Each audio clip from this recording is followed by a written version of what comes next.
Hello and welcome to On the Floor. I'm David Locke. I'm Ron Boone. This is Los Angeles, and it's time for the Jazz and the Clippers. Let's take a look. I think Donovan's got new shoes on, by the way. That's our first thing. I don't know if those bright yellow ones have been debuted before. The Don ones. Joe Ingles doing his work here. Over on this side, Patrick Patterson, and then a daunting look at what is eventually coming. And then there's James Goldstein. He's talking to Roz, who used to be with TNT, now on First Take. And Paul George doing his work right there.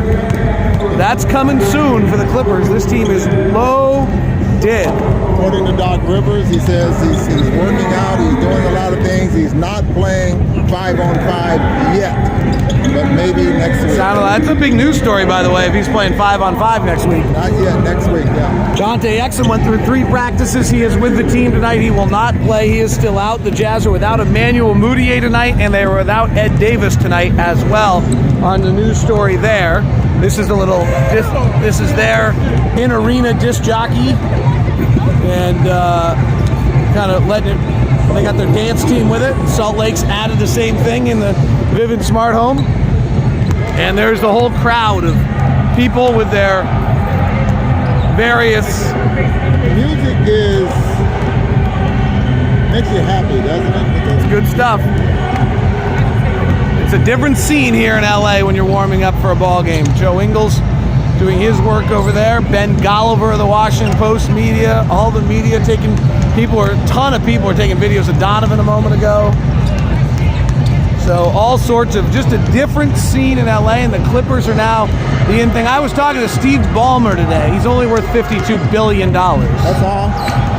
We were trying to figure out what a cup of coffee, if we were worth $1 million, you can buy $200,000.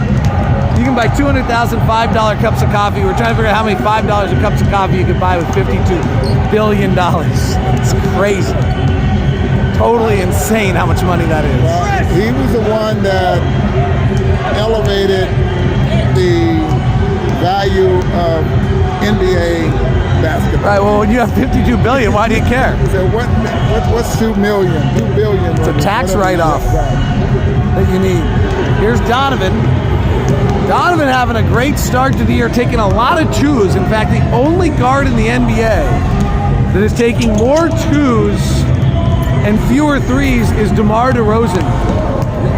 Okay, now I thought about this today, and I was going to throw this at you. Last year was a sophomore year. Led all sophomores in scoring, 23, 24 points a ball game. His numbers were not that great. They were not efficient. Not efficient. But this year, I'm looking at this as, okay, Donovan has learned how to be effective, efficient out there on the floor with the defense that's thrown at him now, which means he's making adjustments now on how to score and how to get the job done. He is the number 1 target defensively, so he's learning how to deal with that. That's what they're giving to him. And they're kind of taking away something else. So those little mid-range shots are working for him, maybe. And then Kawhi Leonard. So both Kawhi Leonard and Donovan Mitchell have started the year unbelievably well from the mid-range. Correct. There have been almost no players in the last 5 years in the NBA who finished the year shooting as well as the two of them are right now.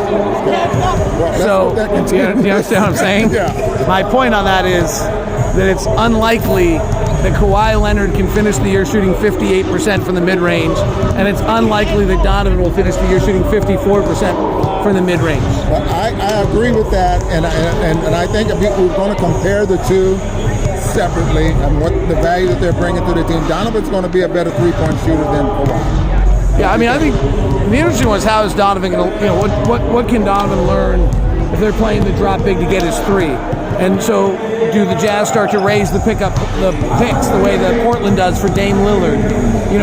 Quinn will adjust, and you're right, those are the shots that he has right now, and what can you do to get him different shots over time? Can Mike Conley run a pick and roll?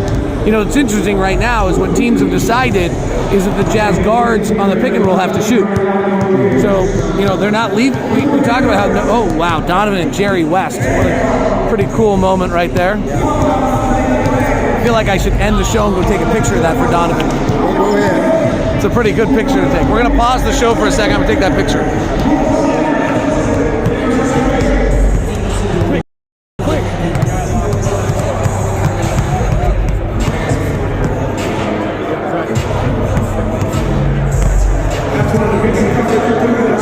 It's all right.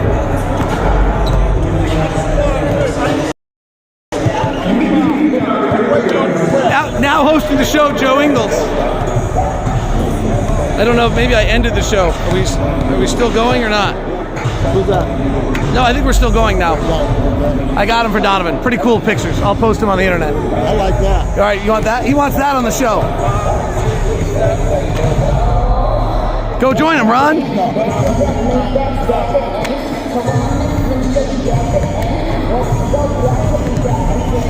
All right, back to Donovan. All right, where were we before the logo?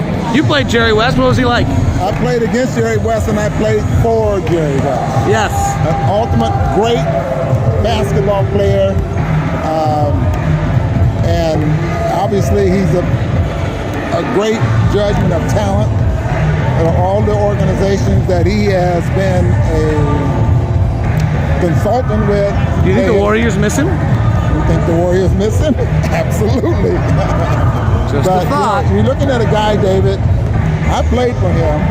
He's ahead of me, and I played against him when late in his career.